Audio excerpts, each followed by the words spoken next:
পিসি, আমি তোমাকে এক রাতের জন্য বিয়ে করতে চাই। যদি তুমি আমার কথা না রাখ তাহলে কিন্তু তোমার ভালোবাসার মানুষকে পাবে না। কারণ তুমি যাকে ভালোবাসো তার বয়স কম হলেও সে আমার বন্ধু। আমি যা বলি সে তাই করবে। পিসি, আমায় বল, আমি তোমার পিসি আর তুমি আমার কাছে এটা কি চাইলে? তোমার লজ্জা করল না ভাইপো? বল পিসি, এসব বিষয়ে লজ্জা পেতে নেই। তার এরকম কথা শুনে আমি দিশেহারা হয়ে গেলাম। আমি ভাইপোকে বলেছিলাম তোমাকে আমি এখনো শিশু ভাবি। ভাইপো বল, পিসি একবার সুযোগ দিয়ে দেখো আমি কি করতে পারি। তারপর আমি তাকে একটা সুযোগ দিয়েছিলাম। তারপর আমি যাকে শিশু ভেবেছিলাম তার তো ও মা গো। বলতে ভয় লাগছে, তাহলে আসল ঘটনাটি বলি। আমার 15 বছর বয়সী জোয়ান ভাইপো আমার রুমে ঘুমানোর জন্য পাগলামি করত। সে আমার দিকে অন্যভাবে তাকিয়ে থাকত। আমি এতটাই সুন্দরী ছিলাম দেখতে যে বাচ্চা ছেলেরাও আমাকে দেখে পাগল হয়ে যেত। আমায় দেখতে খুব সুন্দর ছিল, কিন্তু তাও আমার বিয়ে হয়নি। এত সুন্দরী হওয়া সত্ত্বেও আমার কারো সঙ্গে বিয়ে হয়নি। কারণ আমার নাকি একটা বড় সমস্যা ছিল। কিন্তু কি সমস্যা ছিল সেটা আমাকে কেউ বলেনি। আমি নাকি দোষী, আর এই কারণেই আমার এখন পর্যন্ত বিয়ে হয়নি। এদিকে আমার বৌদি দিনরাত আমাকে খোঁটা দিয়ে বলতো যে আর কতদিন আমাদের ঘাড়ে চেপে বসে থাকবে। নিজে থেকে কোনো ছেলেকে পছন্দ করে বিয়ে করে নিতে পারো। তুমি তো বাইরের জব করো, সেখানে কি কোনো ছেলে নেই যে তোমার সৌন্দর্য দেখে তোমাকে পছন্দ করবে? তোমার এই সুন্দর চেহারা কি কাজের জন্য না? তোমাকে কোনো ছেলে বিয়ে করতে রাজি নয়। বৌদি আমাকে অনেক কড়া কথা বলতো, কিন্তু আমি বৌদির কোনো কথায় রাগ করতাম না। কারণ মা মারা যাওয়ার পরে আমি দাদা ও বৌদির কাছে থেকেছি। তাই বৌদি কিছু বললে আমি সেটা চুপচাপ সহ্য করে থাকতাম। আগে আমার খুব কষ্ট হতো এটা ভেবে যে আমার কেন এত দোষ আছে, কেন আমাকে কোনো ছেলে শুধু আমার সৌন্দর্য দেখে পছন্দ করে না। কিন্তু এখন আর সেগুলো কোনো কিছুই আমার যায় আসে না। আগে আমি অনেক পূজা পাঠ করতাম, এটা ভেবে যে একদিন না একদিন আমার বিয়ে হবে। কিন্তু এখন আমি আর এটা ভেবে আফসোস করি না যে আমার কোনোদিন বিয়ে হবে না। কারণ আমার বয়সের ছেলে পাওয়া খুব ভাগ্যের ব্যাপার। কারণ বেশিরভাগ মেয়েদের তো সাধারণত 18 থেকে 20 বছরের মধ্যে বিয়ে হয়ে যায়। আর আমার মতো 35 বছর বয়সী মেয়ের জন্য পাত্র খুঁজে পাওয়া খুব মুশকিল। একদিন রাত্রে বেলায় আমি নিজের কাজে ব্যস্ত ছিলাম। ওই সময় আমার ভাইপো ঘরে এসে বলল, আমাকে দেখে নাকি মনে হয় না যে আমার বয়স 35 বছর। আমাকে তো 19 বছরের মেয়েদের মতোই দেখায়। আমি তখন ভাইপোকে বলেছিলাম, আমি তোমার পিসি, তাই তোমার আমাকে এই ধরনের কথা বলার একদম উচিত নয়। যাও নিজের ঘরে গিয়ে শুয়ে পড়, অনেক রাত হয়েছে। আমার ভাইপো তখন রুম থেকে যাওয়ার আগে বলল, পিসি এই কথাটা আমি বলছি না। আজ সকালে আমার যে বন্ধুরা এসেছিল সে তোমার ব্যাপারে এরকম বলেছে, তাই আমি তোমাকে তার কথাটাই বলতে এসেছিলাম। আমি তখন আমার ভাইপোকে জিজ্ঞেস করলাম, তোমার বন্ধুর নাম কি? সে তখন বলল, তার বন্ধুর নাম না। কিন্তু পরের দিন সকালবেলায় আমার অফিসের ডিউটি ছিল না, তাই আমি নিজের কাপড় চোপড় বাড়ির পিছন দিকের উঠোনে শুকোতে দিচ্ছিলাম। ওই সময় দেখলাম আমার ভাইপোর বন্ধু অন্ত আমার কাছে এসে বলল, বলছি ম্যাডাম কেমন আছেন? আমি যখন পেছন দিকে ঘুরে তাকালাম তখন দেখলাম একটা ছেলে ঘাড়ে ব্যাগ নিয়ে দাঁড়িয়ে আছে। আমি তখন জিজ্ঞেস করলাম, তুমি কিন্তু? সে তখন বলল, হ্যাঁ আমি অন্তু। আমি তখন বললাম, তুমি আমার নাম ধরে কিভাবে ডাকতে পারলে? আমি তোমার পিসে হয়, তাই আমাকে নাম ধরে নয় পিসি বলে ডাকবে। কারণ তুমি আমার ভাইপোর বন্ধু, তাই তুমিও আমার ভাইপো হলে এরকম ভুল আর কোনো দিন করবে না। আমার ভাইপো যেমন আমাকে পিসি বলে ডাকে তুমি আমাকে পিসি বলে ডাকবে। আর তুমি এখানে কি করছো? আমার ভাইপো তো স্কুলের জন্য অনেক আগেই বেরিয়ে গেছে। অন্তত বল, পিসি আপনার একা একা রোদে কাজ করতে দেরি হচ্ছে, আমি আপনাকে সাহায্য করি। আমি তখন অন্তুকে বললাম, আমার সাহায্য করতে হবে না। আমি কারো সাহায্য নিয়ে কাজ করতে পছন্দ করি না। আমি নিজের কাজ নিজে করতে পছন্দ করি। তুমি এখনই এখান থেকে চলে যেতে পারো।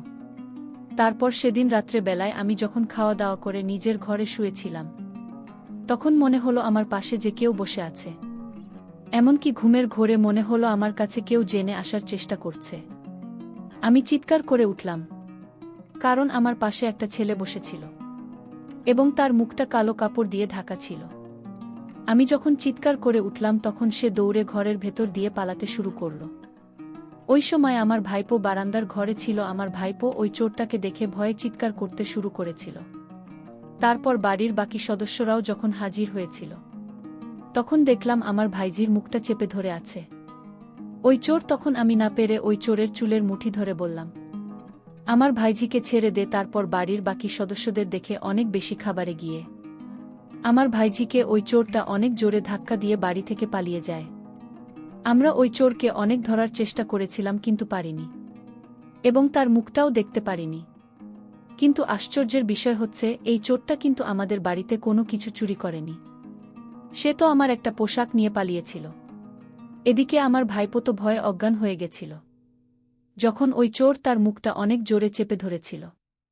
চোরের পালিয়ে যাওয়ার পরে আমার ভাইঝির চোখে মুখে জলের ছিটে দিয়েছিলাম। তারপরে তার জ্ঞান ফিরে এসেছিল। ওদিকে আমার বৌদি ও আমার ভাইপোর অবস্থা দেখে কেঁদে কেটে অবস্থা খারাপ হয়ে গিয়েছিল। আমার দাদা যেহেতু বিদেশে থাকত, সেদিন রাত্রে বেলা দাদা বাড়িতে থাকলে আমাদের হয়তো এতটা ভয় লাগতো না। সেদিন আমরা সবাই খুবই ভয় পেয়েছিলাম। এদিকে আমার ভাইপোর সঙ্গে তার বন্ধু অন্ত যখনই আমাদের বাড়িতে আসত, তখনই ওই ছেলেটা আমার সঙ্গে কিছু না কিছু কাণ্ড ঘটাতে। সেদিন যখন আমি নিজের ঘরে বসে লাগবে কিছু কাজ করেছিলাম, তখন সে আমার ঘরের ভিতরে এসে বলল, আপনি দেখতে ভীষণ সুন্দর। আমি তো আশ্চর্য হয়ে তার দিকেই তাকিয়েছিলাম। তারপর সে হঠাৎ করে অদ্ভুত আচরণ করার চেষ্টা করছিল। তখন না পেরে তাকে একটা থাপ্পড় মেরে বলেছিলাম, তুমি এটা কি করছো? বেরিয়ে যাও এখান থেকে। সে দিনের পর থেকে আমার ভাইপোর বন্ধু অন্ত বেশ কিছুদিন পর্যন্ত আমাদের বাড়িতে আসেনি। বেশ কিছুদিন পরে সে একদিন হঠাৎ করে আমাদের বাড়িতে এসে সুযোগ পেয়ে আমাকে বলল, আপনার সঙ্গে আমি বন্ধুত্ব করতে চাই এবং সেদিনের ব্যবহারের জন্য আমি খুবই দুঃখিত। আমাকে ক্ষমা করে দিন এবং আমার সঙ্গে বন্ধুত্ব করুন। আমি তখন ওকে বলেছিলাম, তুমি এখন ছোট, আমার বয়সটা দেখেছ, আমি তোমার থেকে অনেক বড়, তোমাকে আমি নিজের বন্ধু করতে পারবো না। উনি তখন বলছি, আমি বড় হয়ে গেছি, আমি আর ছোট নেই। আমি তখন তাকে বুঝিয়ে বললাম, তুমি আরও একটু বড় হও, তারপরে আমি তোমাকে বন্ধু বানাব। ছেলেটি মাঝে মধ্যে এমন ব্যবহার করত যে তাকে দেখে ভীষণ বিরক্ত লাগত। একদিন বৌদি আমার ভাইপোকে বলল, তুই অন্তর সঙ্গে একদম চলাফেরা করবি না, ওই ছেলেটাকে আমার মোটেই ভাল লাগে না, সঙ্গদোষে দুইও খারাপ হয়ে যাবে, তাই ওই ছেলেটাকে আর আমাদের বাড়িতে নিয়ে আসবি না। আমার ভাইপো কিন্তু খুব ভদ্র এবং সহজ সরল ছিল, কিন্তু তার বন্ধু মোটেই সহজ সরল ছিল না। সে যেহেতু বাইরে থেকে এসেছিল এই শহরে পড়াশোনা করার জন্য, তাই সে পেইং গেস্ট থাকত এবং মাঝে মধ্যে কোনো না কোনো বাহানা আমাদের বাড়িতে এসে হাজির হতো। আমার ভাইপো বুঝতে পেরেছিল যে ওই ছেলেটিকে সে নিজের বাড়িতে নিয়ে এসে অনেক বড় ভুল করেছে, কারণ সে তো প্রায় দিনই আমাদের বাড়িতে এসে হাজির হয়ে যেত। আমার খুব আশ্চর্য লাগে যে 12 বছরের ছেলে কিভাবে আমাদের মতো বয়সী মেয়েদের উপরে নজর দিতে পারে। এদিকে আমার বৌদি উঠতে বসতে সব সময় কিছু না কিছু কথা নিয়ে আমাকে কথা শোনাতে। এমনকি আমি অফিসের কাজে এতটাই ব্যস্ত থাকতাম যে সব সময় বৌদির কাজে সাহায্য করতে পারতাম না, তাই বৌদি সেটা নিয়েও আমাকে কথা শোনাতো আর বলতো, আমি তো বাড়ির কাজের মাসি আর তুমি বাড়ির মহারানী, তুমি শুধু বসে বসে খাবে আর আমাকে সমস্ত কাজ করে নিজের শরীরকে ক্ষয় করতে হবে। তুমি তো একটু আমার কাজে সাহায্য করে দিতে পারো, অফিস থেকে এসে বাসনগুলো একটু মেজে ঘষে দিতে পারো। আমি যথেষ্ট সাহায্য করতাম আমার বৌদির কাজকর্মে, কিন্তু বৌদি চাইতো আমি যাতে সংসারের সব কাজ নিজের ঘাড়ে নিয়ে, সেটাও করতে আমার কোনো আপত্তি ছিল না। কিন্তু অফিসের কাজের জন্য সংসারের কাজকর্মের সময় দিতে পারতাম না। অথচ আমি যা টাকা পেতাম আমার ভাইপোর উপরে খরচ করে দিতাম। তাদের পকেট মানে আমি দিতাম। বাইরে ঘুরতে যাওয়া, জামাকাপড় কেনাকাটা, এসব কিছু টাকা আমি দিতাম। একদিন অন্তত আমাদের বাড়িতে যখন এসেছিল, তখন আমরা সবাই তাকে দেখে অনেক এসেছিলাম, কারণ সে এমনভাবে সেজেগুজে এসেছিল তাকে জোকারের মতো দেখাচ্ছিল। আসলে আমার সামনে নিজেকে বড় দেখানোর জন্য বড়দের জামাকাপড় পরে এসেছিল।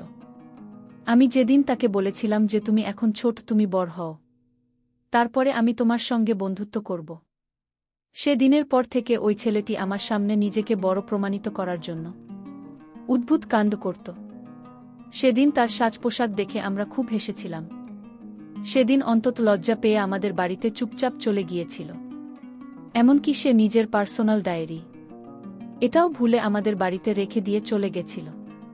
তার চলে যাওয়ার পরে আমি তার ডায়েরিটাকে উঠে দেখেছিলাম। ভেবেছিলাম অফিস যাওয়ার পথে তাকে দিয়ে দেব। আমি যখন বুঝতে পেরেছিলাম ওই ছেলেটি আমার সামনে নিজেকে বড় প্রমাণিত করার চেষ্টা করছে, তাই সেদিন তাকে ডাইনি দেওয়ার নাম করে তার ঘরে গিয়ে তাকে অনেক বোঝানোর চেষ্টা করেছিলাম।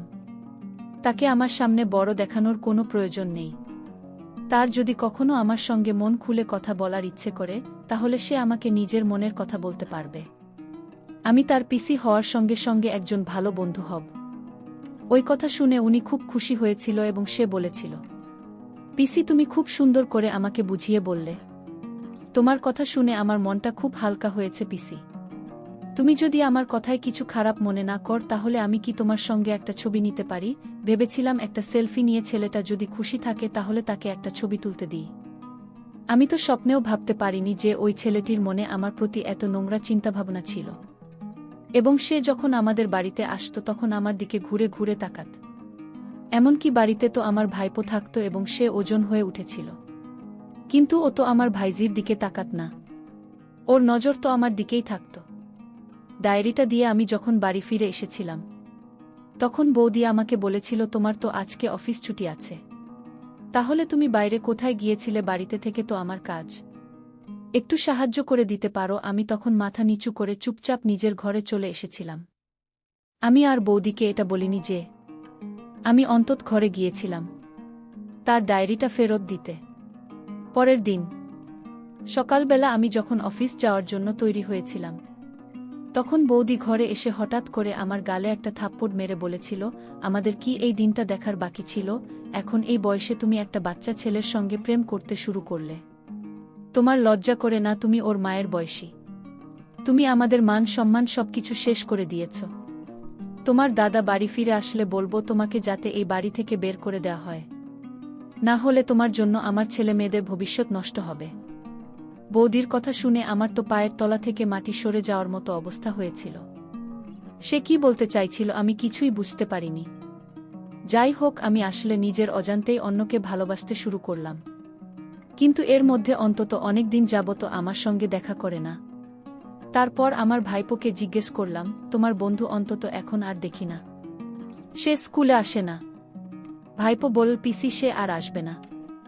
আমি যদি বলি তাহলে সে আসবে, তাহলে তুমি বলো আসতে। ভাইপো বলল, তাহলে পিসি আমার একটা কথা ছিল, তুমি যদি রাখ তাহলে আমার বন্ধুকে আমি নিয়ে আসতে পারি। আমি বললাম, বলো তোমার কি কথা? সে বলল, পিসি আমি তোমাকে যে কথাটা বলব সেটা কাউকে বলা যাবে না। আমি বলেছিলাম, তুমি নিশ্চিন্তে বলো, আমি কাউকে বলবো না। ভাইপো তখন বলল, আসলে এটা কোনো কথা না, আমার একটা ইচ্ছা ছিল, আর সেই ইচ্ছাটা আমি অনেক দিন ধরে মনের ভিতর লালন পালন করে যাচ্ছি, কিন্তু তোমাকে বলতে পারছি না। আমি আমার ভাইপোকে বললাম, কি ইচ্ছা তোমার বলো এবার, যদি সম্ভব হয় তাহলে তোমার ইচ্ছা আমি রাখার চেষ্টা করব। ভাইপো তখন বলল, যদি তুমি আমার আবদারটা রাখো তাহলে তুমি আমার বন্ধুকে অবশ্যই পাবে। আমি বলেছিলাম, তুমি এত আমতা আমতা করে বলল কি তোমার ইচ্ছা? ভাইপো তখন আমায় যে কথাটি বলল সেটা শুনে আমার মাথা ঘুরে গেল। এতটুকু ছোট ছেলের মুখে এই কথা কি করে বের হলো? এতটুকু ছোট ছেলের এমন ইচ্ছা থাকতে পারে সেটা আমি কল্পনাও করতে পারি না। সে তার যে ইচ্ছার কথাটা বলেছিল সেটি হলো, সে আমাকে বলেছিল যে এক রাতের জন্য আমাকে বিয়ে করতে চায়। আমি তাকে বললাম, এই হয় না, তোমার মুখে এরকম কথা বলতে একটু লজ্জা করল না? ভাই তখন বলল, দেখো পিসি, এসব বিষয়ে লজ্জা পেলে চলবে, আমি এই বিষয়ে লজ্জা পাই না। আমি ভাইপোকে বললাম, দেখো আমি তোমার পিসি, তুমি আমায় কথা বলতে পারো না, তোমার তো বয়সটা অনেক কম, আর তুমি তো আমার সাথে পারবে না। সে বলল, পিসি একটা সুযোগ দিয়ে দেখো, আর তুমি যদি আমার প্রস্তাব না রাখ তাহলে আমার বন্ধু অন্তকে পাবে না। আমি তাকে যা বলি সেটাই করবে। পিসি তুমি এই সুযোগ পাবে না, আমার বন্ধুকে হারালে আর তোমার বিয়ে হবে না। আসলে আমি তোমার বন্ধু অন্তকে মনে প্রাণে ভালোবেসে ফেলেছি, আর তাই আমি তোমার কথা মানতে রাজি। ভাইপো আমার মুখ থেকে এমন কথা শুনে খুশিতে নাচতে শুরু করল। ভাইপো বলল, তাহলে আজ রাতেই হবে? আমি বললাম যে আজ রাতেই হবে। তারপর রাতের খাবার সেরে আমার রুমে আমার ভাইপো আসলো। ভাইপো বলল, পিসি আমার অনেক দিনের ইচ্ছা। আমি তো তাকে ছোট শিশু ভেবেছিলাম, কিন্তু সে আমার সাথে যা করল তাতে আমার অসহ্য লেগেছিল। আমি পারছিলাম না। বাচ্চা ছেলের এত শক্তি থাকতে পারে তা আমি কল্পনাও করতে পারিনি। যাই হোক, ভাইপো যা বলেছিল আমি তার সকল কথা রেখেছি।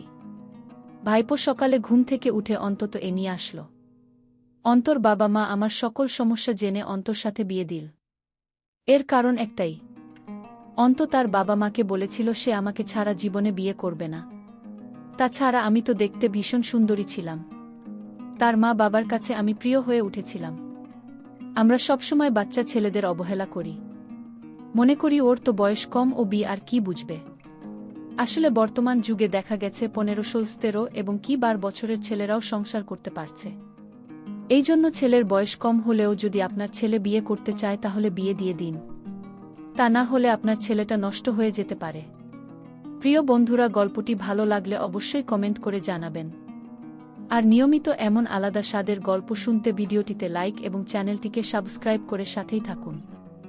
আর হ্যাঁ, নোটিফিকেশন বেলটি অল করে রাখবেন, যাতে পরবর্তী গল্প সবার প্রথমে আপনাদের কাছে পৌঁছে যায়। ধন্যবাদ বন্ধুরা, ধন্যবাদ সবাইকে।